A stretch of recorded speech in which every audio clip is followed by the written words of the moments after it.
As I go live, there's people blowing horns out in the parking lot. But nevertheless, Chris Jenkins, credentialed member of the media, covering the Carolina Panthers for Charlotte Vibe, AKA man of the people, because I enjoy working for Panthers fans and getting you questions asked to these players and coaches that you want to hear about. Today's video, we're mostly going to talk about PJ Walker. He's certainly been a catalyst for this team, having some success, having some improvements. Lots of other guys have been a part of that as well. But again, for me today, I'm going to focus on PJ Walker. Before we get into that, I always got to get you up to date with the latest transactions and the latest on the injury report. So let's go ahead and start with the latest transactions for this Carolina Panther team. We have signed linebacker Joel, I can't say that last name, to the practice squad. I wonder if that's a player. I don't know if you guys can hear all that horn blowing. Wow. All right. And then we also signed running back Nate McCrary to the practice squad. Had to make two corresponding moves for that, releasing two guys off the practice squad. That would be releasing cornerback Gavin Heslop and then releasing running back John Lovett. Now, I know I have some people out there that were fans of John Lovett. He's been away. He's been on the team, been off the team, on the team again, and then back off. Just how it goes in the NFL, not for long league, right? Now, let's go over this injury report, which is a little less than it was last week, but still a little long. But I guess right now we are about halfway through the season, so you would expect this list to be, to have a decent amount of people on it. So let's go ahead and take a look at this current injury report. Safety Justin Boris, concussion. He did not practice today. Cornerback Dante Jackson with an ankle injury. He did not practice today. And, I don't know how much to say. I'm concerned with Dante Jackson and his injuries. And, I'm just thinking about this as I'm going live. He does bounce back. So that's the one thing that I am liking about Dante is he is bouncing back. He's not being out for 3-4 games at a time. But I certainly hope that he's able to continue to get better with that ankle. We also have tight end Stephon Sullivan. He's had an illness, did not practice today. Defensive end Amari Barno, knee, limited in practice. Deontay Foreman. How about Deontay Foreman here? Getting a vet day, AKA Christian McCaffrey type day where he didn't practice on Wednesdays. We didn't get a chance to see this report before talking with Coach Wilks, or else I would have asked him. So is this going to be something that you continue to do for Dante? Giving him that break on a Wednesday because you want him to be that workhorse. Again, I didn't know about this report before talking to Wilks, so we'll get him again on Friday, and we'll have a chance to ask him then about that with Dante getting those breaks. We also have cornerback J.C. Horn limited in practice with an ankle, Chuba Hubbard with the ankle limited, and linebacker Frankie Louvu with that shoulder being limited in practice as well. So today, again, my focus was on PJ Walker. So I wanted to ask Coach Wilks, this is his third game. I'm starting to see a different kind of guy when he walks into that press conference room than I saw in the beginning.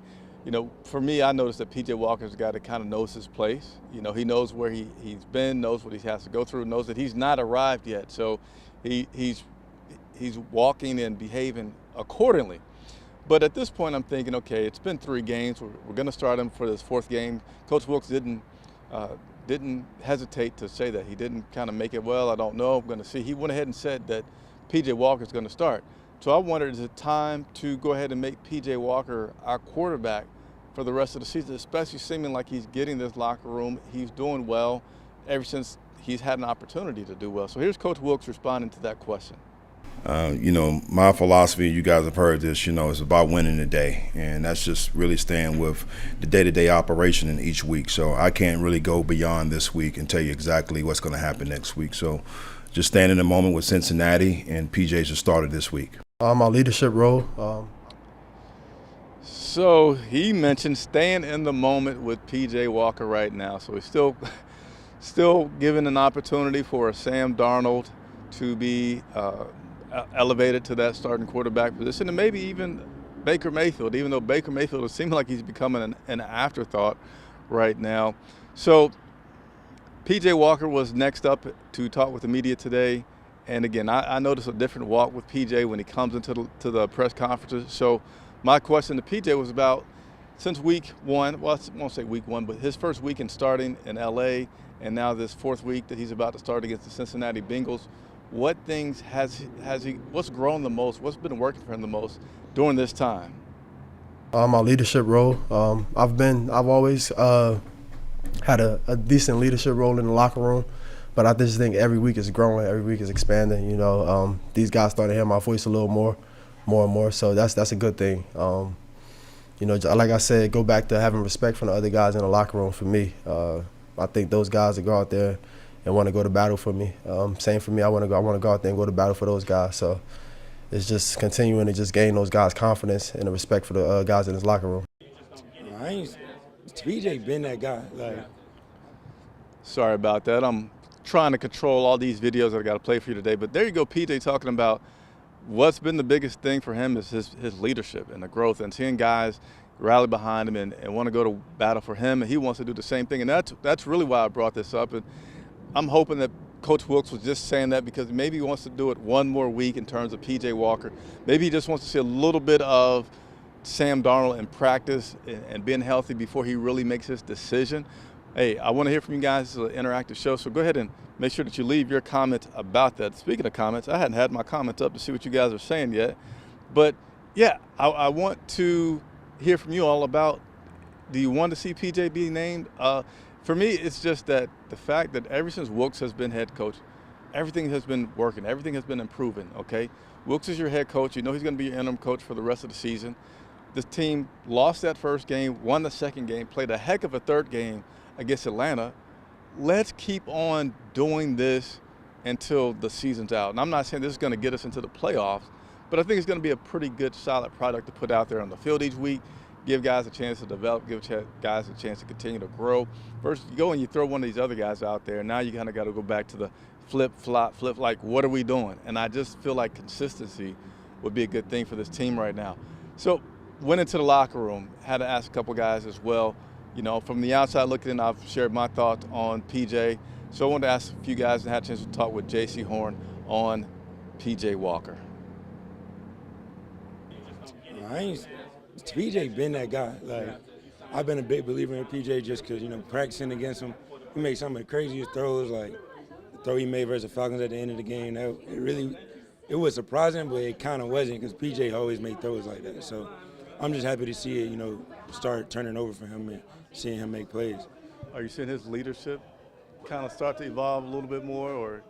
Yeah, because he always been, a popular guy in the locker room, so it's easy for him to lead and guys to rally behind him.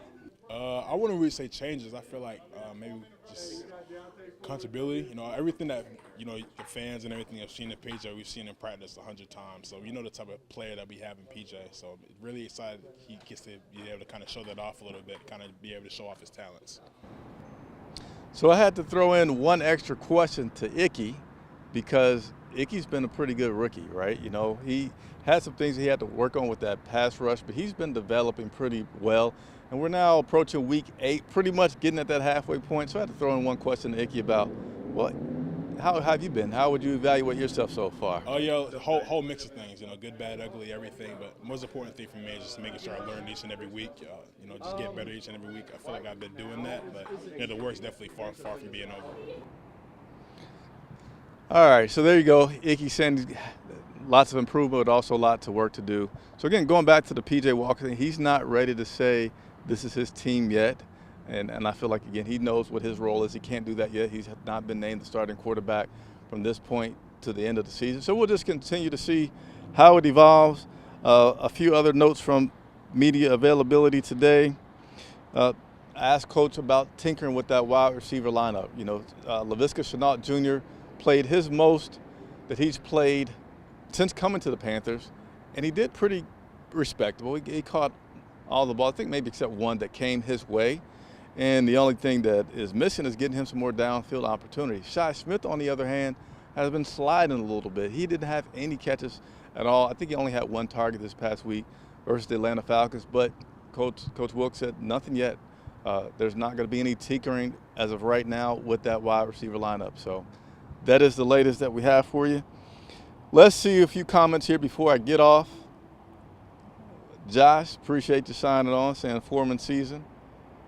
Almost banned you there, Anthony. Did not mean to do that. Hello, Chris. Got to move the screen around a little bit so I can see what you wrote here. Hope the Panthers bounce back next season. don't think Chris can see us. I can see you guys. I just got to go through a few things. Anthony Rochelle likes P.J. Walker, and I think P.J. earned a roster spot next season. So I appreciate all the feedback. Hey, do me a favor. I hadn't talked about it, but I need you to do me a favor. Hit that like button anytime you see this video pop up.